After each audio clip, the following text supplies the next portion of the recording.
I'm David Schuster in New York. We continue to follow the breaking news involving pop star Michael Jackson, and there is every indication at this hour that the news is very serious. According to a number of reports, including the Los Angeles Times, Michael Jackson was taken to the UCLA Medical Center approximately 2.5 hours ago after paramedics were called to his home in the Holmby Hills.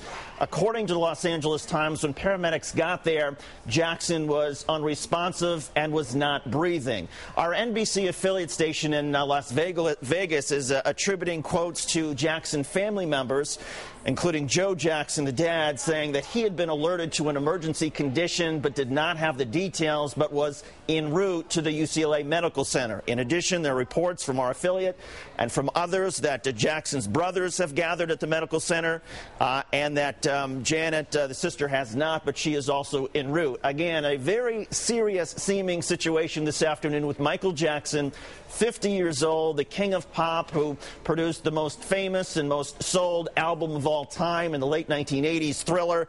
Michael Jackson reported this afternoon unconscious, reported taken to the UCLA Medical Center, or at least according to family members, according to our affiliate, Michael Jackson was suffering from cardiac arrest. Again, the details are still somewhat sketchy at this hour. The incident happened 2.5 hours ago.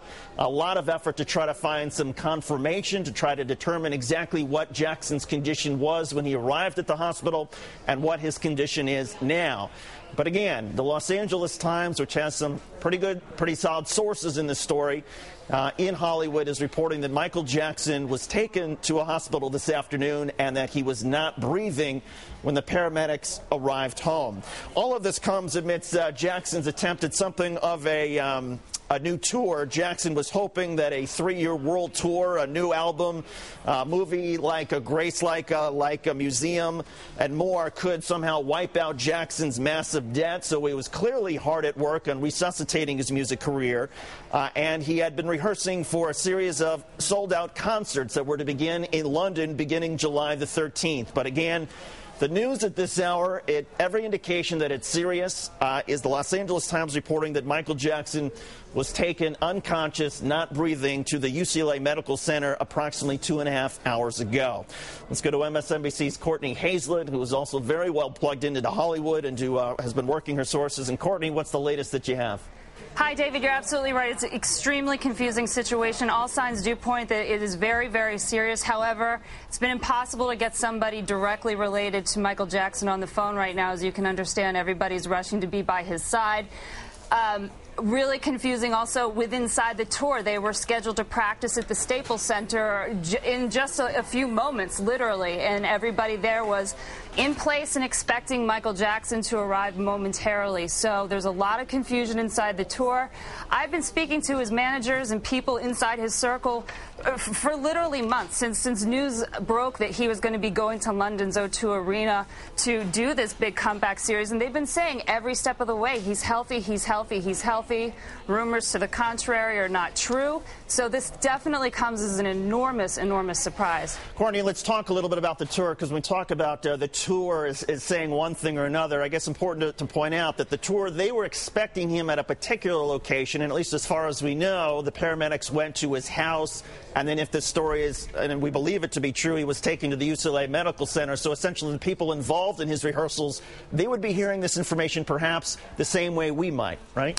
You're absolutely right. Several of the people did find out from me when I called for confirmation. They were literally at the Staples Center waiting to begin rehearsals. So it's, Michael Jackson has always been shrouded in a huge degree of secrecy. He's very careful about the people he lets into his inner circle. But even to the extent where the people who are depending on him and expecting him to arrive at any moment are somewhat kept in the dark. It's been very difficult to get in touch with family members as well. And, you know, like I said, it's one of these situations you hope that the news coming out is not true, but it does seem that all signs point to the fact that he is in the hospital, he was taken by ambulance, and the situation is very, very serious. Courtney, who are the people these days who are closest to Michael Jackson? I mean, when we see these reports about his family, his father Joe giving an interview to our NBC affiliate in Las Vegas saying he knows that there's a medical condition, doesn't know what it is.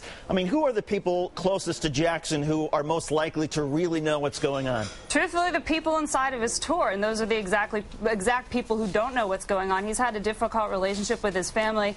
If you recall, just a few weeks ago, there was a lawsuit that came out alleging that Michael Jackson had no right to embark on this London tour because first he was obligated to do a family reunion tour. So it was essentially his family members who were bringing this lawsuit to the table. His relationship with them has been contentious. We've known this for years and years and years. That said, they have always stood by his side. When you saw during his own trial, his family came out in full support of him. He's very close to his children. He's very close to, just by proximity, the people who he surrounds himself on a day-to-day basis, bodyguards, staff, those sorts of people. But in terms of who he really trusts, who he can call a friend, there aren't a lot of folks. Courtney, I want to take a moment just to update our viewers again. If you're just joining us, these are live pictures of the UCLA Medical Center, which is only just a couple of minutes from Michael Jackson's home in the Holmby Hills, which he had been renting out. The Los Angeles Times again reported that approximately 2.5 hours ago, paramedics were called to Jackson's home where they found him unresponsive. E! Online is quoting Joe Jackson, Jackson's father, as saying, "He had a heart attack. He is not okay." His mother is on her way to the hospital now to check in on him. The Los Angeles City Fire Department, a spokesman, actually not a spokesman, somebody is quoted also in this story, unidentified, saying the call came in because a person was not breathing. But the spokesman for the LA City Fire Department declined to identify the singer by name. But again, the Los Angeles Times is reporting that it was Michael Jackson who was taken by paramedics from his home in the Holmby Hills to the UCLA Medical Center. You're seeing the live picture there. The police, of course, standing by, and I imagine, of course, would be quite a scene. Courtney, on a day when Hollywood was already sort of reeling from, I suppose, the not surprising news that Farrah Fawcett had reached the end. She had been sick for some time. How big a shock is the news that Michael Jackson, if in fact his father's correct, that he had a heart attack, how big a surprise would that be? It's an enormous surprise, David. You just said it. We were all talking about Farrah Fawcett passing away today. That's a death that we saw coming, and yet we were still really shaken by it and surprised by that when we were faced with the actual reality of it. So to find out so late in the day here, at least on the East Coast, that Michael Jackson might have had a heart attack and worse, and might have died, is just absolutely stunning and flabbergasting, especially in light of the fact that people I spoke to very close to his inner circle in terms of his tour were saying he's healthy, he's doing great. He wanted to actually extend rehearsals. He was wanting to do 2-a-day rehearsals from what I was told. And I said, no, you can't overextend yourself. You have a really big tour coming up. So, yeah, tremendous, tremendous surprise, David.